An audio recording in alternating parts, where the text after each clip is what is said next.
성실함이 약점이 되는 시대가 올 줄은 몰랐습니다. 평생 성실하게 살았습니다.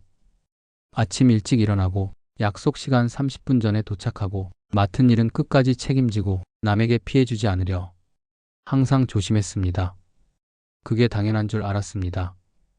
그런데 요즘 이상한 기분이 듭니다. 성실하게 산 게 자랑스럽지 않고 오히려 바보처럼 느껴질 때가 있습니다. 젊은 사람들은 자기 권리를 당당히 말하는데 우리는 참고 견디는 게 미덕이라 배웠습니다. 회사 다닐 때도 야근을 마다하지 않았고 퇴직 후에도 누군가에게 폐 끼칠까봐 조용히 지냅니다. 그런데 돌아보니 성실하게 산 대가가 무엇인지 모르겠습니다. 왜 이런 현실이 됐는지 우리가 배운 가치는 분명했습니다. 열심히 일하면 인정받고 정직하면 대접받고 성실하면 보상받는다고 믿었습니다. 그게 옳은 삶이라고 배웠습니다. 그런데 세상은 어느새 달라졌습니다. 성실함보다 효율, 책임감보다 개인의 행복, 인내보다 자기 표현이 중요한 시대가 됐습니다. 잘못된 건 아닙니다.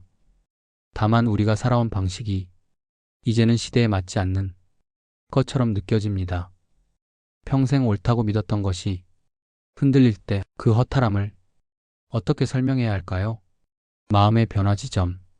그러다 문득 이런 생각이 들었습니다. 성실함이 약점이 된 게 아니라 세상이 성실함의 의미를 다르게 해석하는 시대가 된 건 아닐까? 우리의 성실함이 틀린 게 아니라 그저 표현 방식이 달라진 건 아닐까? 예전에는 묵묵히 일하는 게 성실함이었다면 지금은 자기 목소리를 내는 것도 성실함일 수 있습니다. 예전에는 참고 견디는 게 미덕이었다면 지금은 건강하게 경계를 긋는 것도 미덕일 수 있습니다. 우리가 바보였던 게 아닙니다. 다만 시대가 바뀌었을 뿐입니다. 시니어가 선택할 수 있는 방향.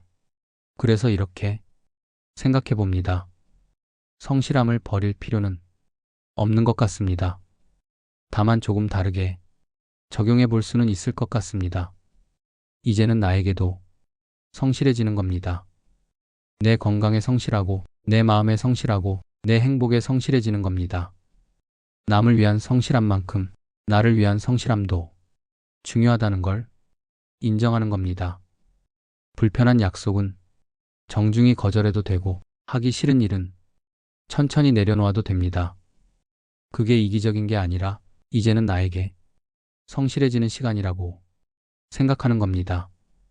평생 남을 위해 성실했다면 이제는 나를 위해 성실해질 차례입니다.